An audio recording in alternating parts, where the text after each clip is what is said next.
Today I'm going to be talking about not only one of my all-time favorite albums, but an album that helped shape a lot of people's music upbringing in the 90s. And since it's the 25th anniversary of this album, I think it's time to address why everyone, including me, loves Dookie. Welcome to paradise. Back in 1994, the grunge scene was thriving and alternative music was a big deal. While all this was going on, a punk band from California that formed in 1986. That's right, many Green Day fans, including myself, were not even alive when Green Day got formed. This band from California stayed true to doing their own thing and strong punk roots while also fitting nicely in that beloved alternative scene. Billie Joe, Mike, and Tré Cool, just saying those names feels unique, came forward with their third studio album, Dookie, that launched them into the spotlight that made Green Day a household name. Certified diamond in the United States as well as platinum and gold in other nations, a Grammy Award for Best Alternative Album, back when they actually had Grammys for that type of thing and they actually kind of mattered, and several singles, some of which going #1 and platinum. Songs from this album hit that 90s nostalgia itch really well. I mean, the music was everywhere back then. Movie soundtracks, TV shows, all over MTV. I mean, back then, you couldn't escape Dookie. Sometimes I give myself the creeps. Get used to those phrases too, because there's no way for me to talk about Dookie without talking about how much I love Dookie. Not only is Dookie one of my favorite albums, but it's also more personal for me because Dookie was the first CD I ever bought when my parents bought me a portable CD player. The big clunky Sony Walkman without skip protection that drained AA's in a couple hours. I remember being 7 years old and going to Target with my mother and father, getting my first portable CD player, you know, the big AA drainer, and getting this CD based off my sister's recommendation of the name. That's it. That's all I had to go on. I know for a lot of people they remember their first, and it was just coincidence that I got such an awesome album, and that my very first CD I ever bought was Dookie. The album. It's not a reference of the quality. As of this posting, Dookie is still the best-selling Green Day album, and for good reason. With 14 tracks at just under 40 minutes, it's iconic, well-written, stood out in the right way in both the 90s and now, and inspired roughly 10,000 pop-punk bands. For better or worse. This video is meant to take a look back at Dookie and talk about why there are so many high points on it as well as my own personal attachment to it. Let's go track by track and talk about Dookie.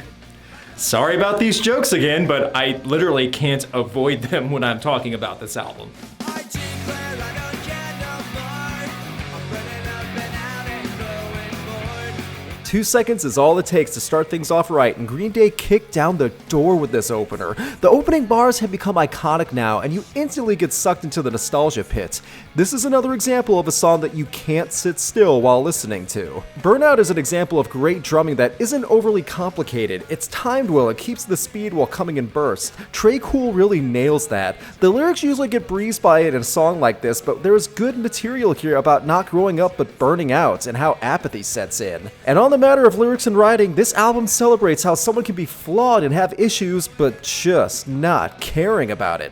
Life sometimes requires you to acknowledge that what you are good at and bad at while screaming you don't care about certain things. Burnout points out how life sometimes is just going through the motions. There is a lot going on in just over 2 minutes of music. A common theme in a lot of my all-time favorite videos is that I love when an album starts off great, and Dookie definitely falls into that qualification. In true punk form, it's a fast 2 minutes, but the tone is set. I love longer songs, but that doesn't mean something short can't get the job done here. I mean, the shortest track on Dookie is still under 4 minutes. Nothing drags here. It's a quick Dookie. Well, no one here is getting out alive. And now we go from apathy and being stuck in your life to blowing people up. Awkward. Keep in mind this was 1994 and before a lot of huge cultural events took place that got national attention like bombings and school shootings. The way Dookie is written, think about a character that's not a great person, said person becoming aware that he's hedonistic and completely selfish to the point of his own regression, and again, he just doesn't care. He is Dookie. Shouting "no one here is getting out alive" doesn't add to his altruism. As for the song itself, the guitar riff really is another identifying line that instantly reminds people of the band after just a few notes. What I love about this song is the progression and build-up in Billy's guitar as well as the vocals. It starts off lower in note and then raises slightly over time. The build-up in volume is done so well on this track, and that really causes the energy to raise too while you listen. Even if the song is about a terrible person blowing people up in an explosion. This album has a lot more to think about than 4 chords and bass lines. I don't know you, but I think I hate you. Chump is a song with subject matter I think just about everyone can relate to. It fits with the ongoing narrative if you think just about the same terrible person doing all this stuff. The theory about Chump is absolutely hating someone in your life that you don't really even know. Surface level disdain and jealousy and disgust for someone you know in your life that, in fact, you don't know at all. It sucks to say, but I feel like this happens to everyone at one point. Someone has something good going for them and you instantly are either jealous or you think that person isn't worthy, and then you find reasons to dislike said person. It's petty, cheap, childish behavior. The lyrics cut in hard with, I don't know you, but I think I hate you. Harsh, irrational hate. Thinking someone else is a chump while you are actually the chump. It's perfect, and a good definition of everyone on 4chan. What I love most, though, is that the second half of the song is just a strong jam session with a great bass line. Mike's steady rhythm is something that most bassists dream of, in that he really is a human metronome. Listen to some of the bass on Dookie, and you'll see that the notes are not only clean, but the rhythm is consistent across the board. Mike's bass ability here is so smooth and steady that young and aspiring bass players should really use this album as a teaching tool. Try to move up and down the fretboard, playing the notes until you're getting faster and faster with it, because Dookie is fun to play with too. Dookie is fun to play with. Wow. Bite my lip and close my eyes. Take me away to paradise. I'm sorry. And now we get into one of the many big singles from Dookie. Longview ranked on several Billboard charts, along with ranking high in the UK through 1994 and 95. In true Green Day form, one of the most iconic and memorable songs from the band isn't that strong of a political statement or a track really diving deep into human emotion. According to Billie Joe Armstrong, it's about boredom and smoking dope. That's it. That's an actual quote too. I didn't make that up as a bit. That's literally what Billie Joe Armstrong used to describe Longview. It's the longest song on the album at 3 minutes 59 seconds. Longview definitely has a feeling of a casual song taking its time to develop and get to the high point. The sing-along vibe is strong when the line, I've got no motivation, kicks in. Honestly, you sing that once without the music and strangers in the street will most likely start singing it with you. The bass is beautiful and bouncy. The music has that slow build and an energetic climax. This song works for a lot of reasons. It's simple and effective. Longview hit alternative radio stations huge back in the 90s, and back then there were alternative radio stations everywhere, more so than rap or country or anything else. So it was a huge deal that got mainstream attention everywhere because of it.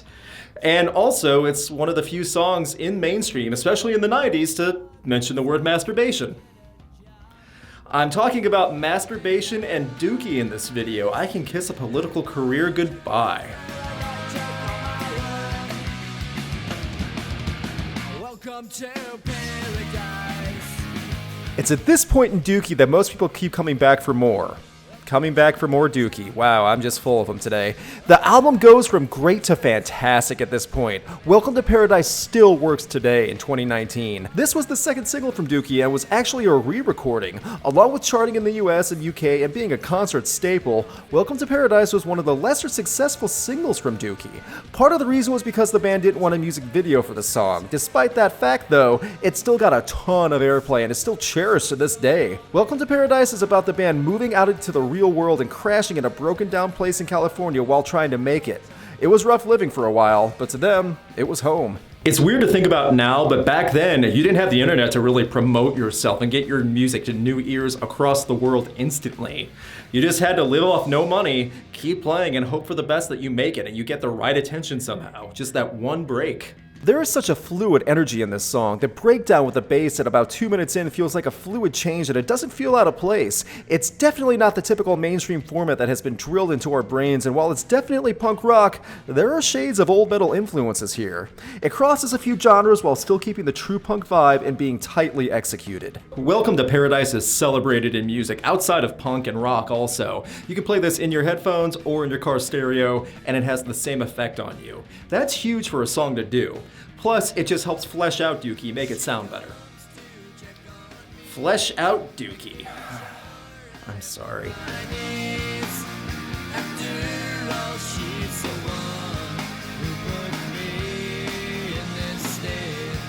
Pulling Teeth might be my least favorite on Dookie. It definitely has the strongest pop-punk vibe from the album long before the pop-punk boom happened.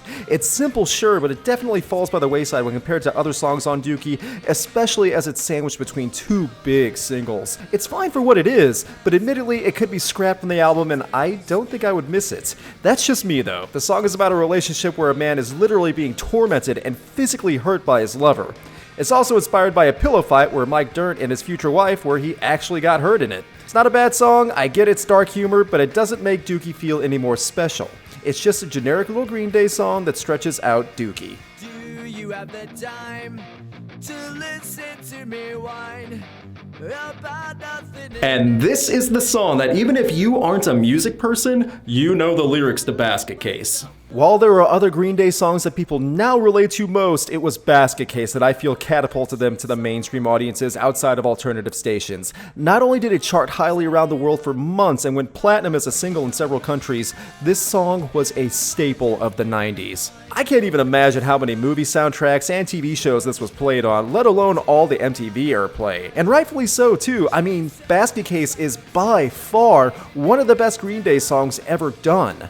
The song is about Billie Joe's experience with anxiety. In his own words, the only way I could know what the hell was going on was to write a song about it. Back in the 90s, topics like mental health and personal issues weren't really sang about that openly, so it was a big deal for something like this to really get attention. Not to mention, it's a fun song. It's kind of weird how that works out. It's definitely a part of 90s culture, and I feel like this is one of the key songs that helped influence the pop-punk boom years later. For good reasons, too. The flow is upbeat, and even has a story in it that's a bit ridiculous, but it all works. This is peak Green Day in the 90s. There was even a BBC poll that ranked this as the best punk song of all time, from any band. Whether you agree with that or not, and it's your opinion, all I know is I love this song, and I totally see this as one of the best punk songs ever. My favorite personal story about Dookie revolves around Basket Case. This was like a year after the album came out, and I was still playing it, I was a little kid. But the song came on the radio in my mom's beat up old Grand Marquis, and the entire family was on the way back home from dinner or something, and it came on, and I sang it word for word in front of my family. I was 8 at the time. When I got to the point of being stoned in the song, my sister thought it was hilarious, my mother did not.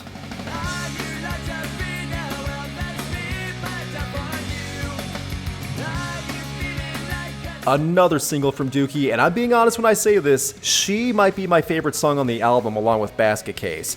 Part of it is just the flow and speed of it while not being as over the top or crazy lyrically, all while having a great build. The simple bass note opening in the song are smooth as butter, and I love how it all evolves. That bass line is so consistently great. It's simple too. I don't think Dirnt actually moves his hand off the fret for at least the first minute. She is inspired by one of Billie's ex-girlfriends at a poem by the same name. Fun fact, this song is also the one that Billie Joe Armstrong performed naked at a concert once. I don't know if playing naked was a statement being made or just because it was hot out. Either way, that takes guts. As She is the song that came after Basket Case, I grew up with this one big time as well, and it's these two that I constantly played in my youth. It wasn't until a few years later that I got more into the full album. This was the final single to come from Dookie, and it charted decently, and I'd be kicking myself if I didn't point out Billie's scream on the song.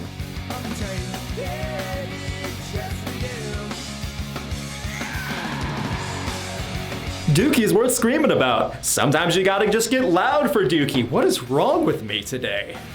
So why are you alone wasting your time? Following up She is SASSAFRAS Roots, which is very hard to say after you've been recording for a while, and who many don't know is actually written about and influenced by the same woman in She.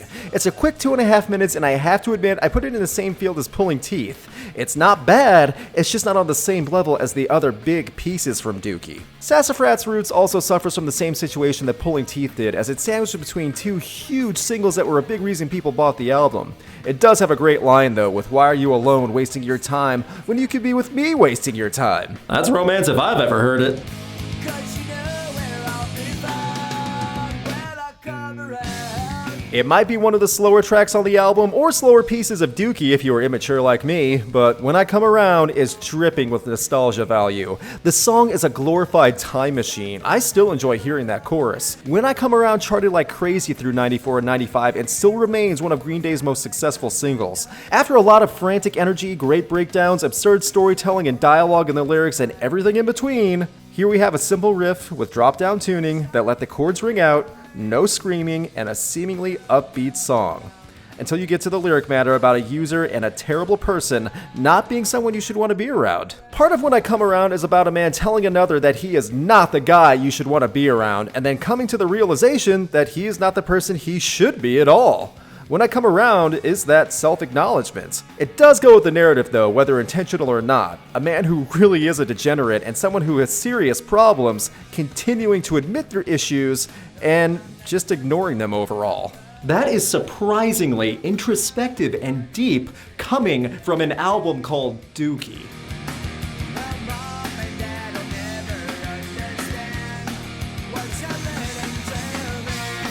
94 seconds of lovely writing and a great rhythm. The opening bars are so solid and there is so much to take in a part of Coming Clean, along with the strong riffs and drum work. My only problem with the song?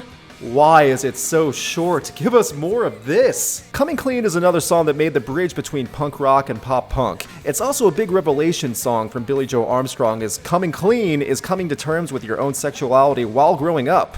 That's not an easy topic to sing about, let alone in a punk album in the 90s where expressing yourself this way was almost always laughed at. I love the riff and rhythm in Coming Clean. I just wish it was longer. I mean, I know that's kind of a moot point though, asking for punk songs to be longer, because in comparison, any punk song longer than 3 minutes feels like Lord of the Rings Extended Edition at that point.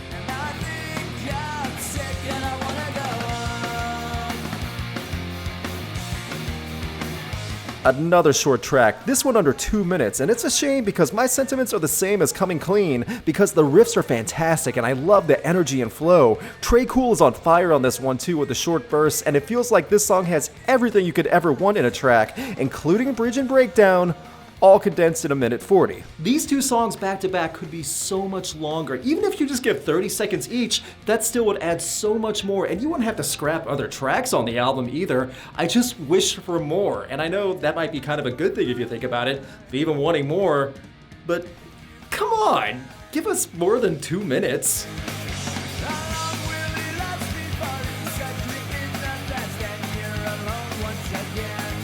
Speaking of quick, save your Linkin Park references for the comments, but In the End is another short song that blazes by. No time is wasted here, as it's a blur of a track about a woman choosing a man who's all looks and superficial, instead of a man that has more to offer but isn't as much on the muscle and looks side. The bass and drum bridge is fantastic without losing a step of momentum. Again, I really love it. I just wish it was longer. I mean, geez, you couldn't make this at least 2 minutes? An extra 2 minutes of Dookie.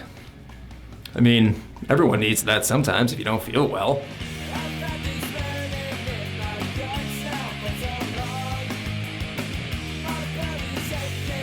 We get to the end with F.O.D, which is a special part of 90s music history. Not so much for the song itself, but what the physical track represents. The song and music is just kind of there. Think back to where we had the physical disc and the CD player though, when the song was over but the CD kept playing. And then we found out there was a secret song on the album. That's something we don't get today in the streaming age. Now, when we download a song or an album, we know exactly how long the track is, and we know there's not going to be that many surprises, if at all.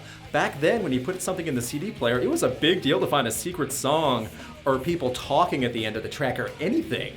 Why would a band do that now? Don't get me wrong, the streaming age is much more convenient, but I do miss these little things. Putting Dookie in your CD player and listening to it from beginning to end without any interruptions. Even though F.O.D wasn't the most played for me, it's because of that secret song all by myself, written by Tré Cool, and it makes this album feel complete. Putting aside that this was the first album I ever bought, because that really was just a bit of coincidence, Dookie is essential listening for any rock fan. Regardless of whether you like Green Day or agree with the aims or even are a punk fan, this album has something for everyone. I could go on about the trials the band was going through in the mid-90s and even more on Green Day in general, but the whole point of this video is to talk about why I think Dookie is so great. There are tons of fun tidbits about this album, like the cover artwork with all the different things involved and the people who they reference, as well as the story of Ernie from Sesame Street being on the back of the album but then being taken away on later editions. But Dookie is an album where I feel most people who had it had their own attachments that aren't going to match with others. Some people, usually depending on the generation, will argue which album from Green Day is their favorite.